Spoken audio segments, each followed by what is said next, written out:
The old man on the assembly line at CAV Electrics kept to himself. He ate lunch alone, spoke with a heavy accent, and never talked about his past. His co-workers knew nothing about him, just another stateless immigrant doing manual labor. A man whose citizenship had been stripped by the communists and whose reputation had been stolen by the British. The hands that once signed orders for thousands of paratroopers now fumbled with small, greasy components. The eyes that had scanned maps of Europe for strategic advantage now strained under fluorescent lights, checking for assembly defects. He worked there for nearly 20 years, tightening screws, assembling parts, earning barely enough to survive. No pension, no recognition, no one asking questions. When he died of heart failure in September 1967, his co-workers attended the funeral out of courtesy. They expected a brief, quiet service for a factory hand they barely knew. Then the priest began reading his military record. Major General Stanisław Sosabowski, commander of the Polish 1st Independent Parachute Brigade, defender of Warsaw, veteran of the largest airborne operation in military history. The man who had warned the British that Operation Market Garden would fail, and was destroyed for being right. September 12, 1944. A conference room in England filled with Allied commanders planning the most ambitious airborne assault ever attempted. Field Marshal Bernard Montgomery had convinced Eisenhower to approve Operation Market Garden. 3 airborne divisions would drop behind German lines in the Netherlands, seizing bridges across the Rhine. If it worked, Allied tanks could pour into Germany. The war might end by Christmas.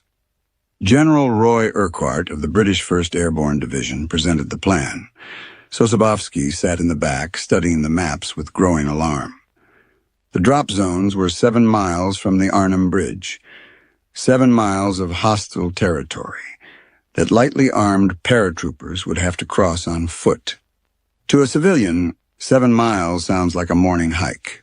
To a general, it is an eternity. It meant paratroopers would lose the element of surprise before they fired a shot. The landings would be spread across 3 days due to aircraft shortages. 3 days without surprise, without concentration of force. And British intelligence claimed the area was lightly defended. Sosabowski knew this was fantasy. When Urquhart finished and asked for questions, Sosabowski wanted to stand up and call the plan impossible. He wanted to demand written orders so he wouldn't be blamed for the disaster that would follow. But he stayed silent. He later admitted he was already unpopular with British commanders. Who would have listened anyway? The question haunted him for the rest of his life. Sosabowski had raised concerns before. During planning for Operation Comet, Market Garden's predecessor, he had been more direct. He told Lieutenant General Frederick Browning that the mission was equivalent to suicide. Dropping a single airborne division to capture all those bridges was impossible. His objections were supported by other officers, including Brigadier Hackett. Eventually, Comet was canceled. But Market Garden was Comet with more troops.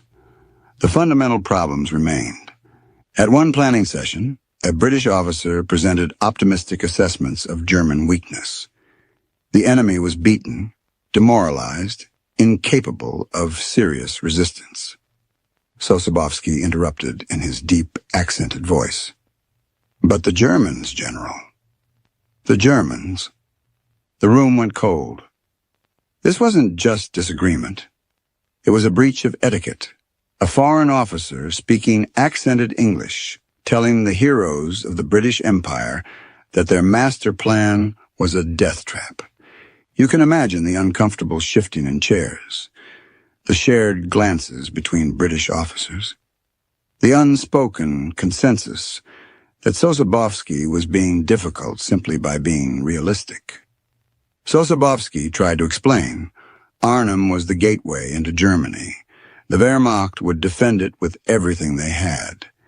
The assumption of light resistance was delusional. Browning dismissed him as a doom thinker, a pessimist who didn't understand the momentum of Allied victory. Sosabowski pointed out that the drop zones were too far from objectives, that spreading landings over 3 days would forfeit surprise, that lightly armed paratroopers couldn't hold against armored counterattacks. Every concern was waved away. The operation would proceed as planned. What Sosabowski didn't know was that a young intelligence officer, Major Brian Urquhart, no relation to the general, had photographic evidence of German tanks near Arnhem. SS Panzer divisions were refitting in the exact area where British paratroopers would land. Browning dismissed that warning too. The tanks were probably unserviceable, he said, manned by old men and boys. September 17th, 1944. The largest airborne operation in history launched without Sosabowski. His Polish brigade was scheduled to reinforce the British on the 3rd day. But Sosabowski wasn't watching with hope. He was watching with dread. Reports filtered back to England. The British had landed 7 miles from the bridge. Exactly the problem Sosabowski had warned about. German resistance was heavier than expected, exactly as he predicted. Then the weather closed in. Fog grounded Sosabowski's aircraft on September 19th. He sat at the airfield, helpless, while the operation he had warned against collapsed without him. By September 20th, fragments of news made clear the disaster. British paratroopers were surrounded. The bridge was held by a single battalion. German armor was crushing positions that were never supposed to face tanks. Everything Sosabowski had said in that briefing room was coming true, and he couldn't do anything except wait for weather that wouldn't clear. September 21st, 1944. 4 days into an operation planned to last 2. Sosabowski finally received clearance, but not to the original zone. His brigade would land at Driel on the south bank of the Rhine, opposite the trapped British. Anti-aircraft fire tore into the transport aircraft. Sosabowski jumped with 950 men, barely a third of his full brigade. The rest were scattered across English airfields, recalled by weather messages they never received. The ferry they needed had been sunk. The British were dying on the north bank, and Sosabowski had no way to reach them. His men paddled across in rubber boats under machine gun fire. The boats were small, toys really. As they pushed into the black water of the Rhine, the current grabbed them. Then flares popped overhead, turning night into day, and German guns on the high ground opened up. Sosabowski watched from the bank as the river ran red. About 200 Poles made it across. The rest were killed, wounded, or driven back. Sosabowski had warned them this would happen. Now he was watching his men die, proving him right. September 24th, 1944. The British perimeter at Oosterbeek was collapsing. Sosabowski attended a conference at 43rd Wessex Division headquarters. Lieutenant General Horrocks of 30th Corps was there, along with Major General Thomas and other British commanders. They discussed plans for a night crossing. 2 battalions would attempt to reinforce the trapped paratroopers. Sosabowski studied the plan and felt sick. The proposed crossing point was directly beneath German positions on the Westerbowing Heights. His men would be slaughtered. He raised his objections. The location was suicidal. They needed either a major assault with the entire 43rd Division or an evacuation of the British forces. This half measure would achieve nothing except casualties. The British commanders were tired of Sosabowski's objections. They didn't ask for his opinion. They simply announced that Polish troops would participate in the crossing under British command. Sosabowski was furious. His brigade was being committed without his consent to an operation he knew would fail. Horrocks ended the meeting by reprimanding him. If Sosabowski wouldn't obey orders, Horrocks would find someone who would. The crossing went ahead. It was a disaster, exactly as Sosabowski predicted. September 25th and 26th, 1944. The order came to evacuate. Sosabowski's Polish brigade covered the withdrawal. His men provided security, while the shattered remnants of 1st Airborne paddled to safety in the darkness. The brigade had been bled dry. Between the chaotic drops and the river crossing, nearly 400 men were killed, wounded, or missing. Sosabowski gathered his survivors and prepared to return to England. He had done everything asked of him. His men had fought with extraordinary courage under impossible conditions. He expected no praise. He knew how the British handled failure. Someone would have to be blamed, and Sosabowski had made himself the obvious target by being right about everything. October 5th, 1944. Sosabowski received a letter from Field Marshal Bernard Montgomery. The letter praised the Polish soldiers for fighting bravely at Arnhem. Montgomery offered military decorations to 10 members of the brigade. The tone was gracious and appreciative. Sosabowski read the letter with cautious relief. Perhaps the British understood what his men had accomplished. Perhaps they recognized that the Poles had done their duty, despite impossible circumstances. He had no reason to suspect what was coming. 9 days later, Montgomery wrote a very different letter. This one wasn't addressed to Sosabowski. It was sent to the Chief of the Imperial General Staff, Field Marshal Alan Brooke, and it was classified. October 14th, 1944. Montgomery's secret message reached London. The Polish Parachute Brigade, Montgomery wrote, fought very badly here. The men showed no keenness to fight. It was a lie, a complete fabrication contradicted by every after-action report, every eyewitness account, every British officer who had served alongside the Poles. Montgomery recommended that Sosabowski's brigade be transferred to Italy. He didn't want them under his command. He suggested the Poles were no longer useful to the Allied war effort. The timing wasn't coincidental. The Moscow conference was happening simultaneously. Churchill was meeting with Stalin to discuss Poland's future. The British Prime Minister was pressuring the Polish government in exile to accept Soviet demands. Montgomery's telegram gave Churchill leverage. If Poland's most elite brigade was supposedly worthless, Poland's negotiating position was weaker. Churchill could use the accusation to pressure Polish leaders. Lieutenant General Browning supported Montgomery's assessment. He formally requested Sosabowski's removal on December 1st, citing the need for a younger, more cooperative officer. The real reason was obvious. Sosabowski had questioned the plan. He had been proved right, and that was unforgivable. As historian Michael Alfred Pesky later observed, the worst thing a subordinate can do is question orders and be proved right. December 1944. Churchill personally pressured the Polish government in exile for 2 months. The British wanted Sosabowski gone. They made clear that continued support for Poland depended on cooperation. Poland's exile government was weak. Their homeland was being occupied by the Soviets. They depended entirely on British goodwill for their survival. They had no choice. On Christmas Day, 1944, Sosabowski's men learned their commander was being removed.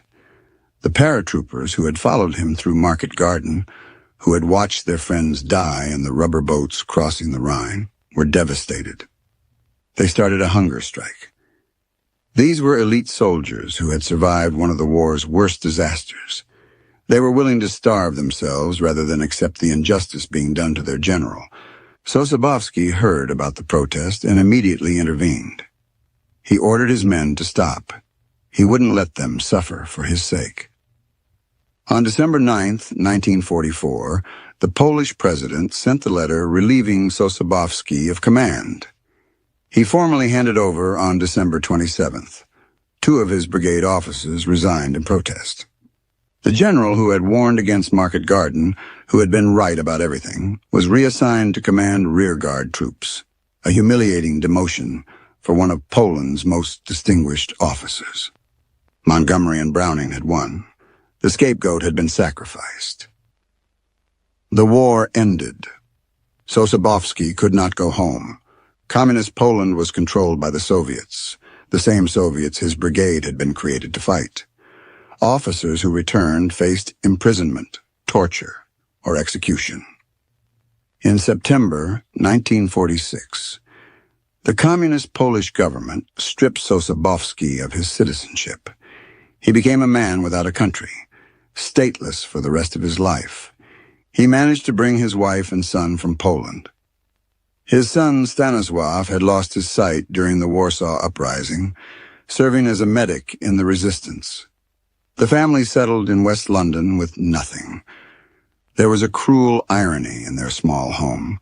The general who had seen the disaster coming when everyone else was blind to it now cared for a son who had literally lost his sight fighting for Poland. Two broken soldiers living in a country that wanted to forget them. Sosabowski had no pension.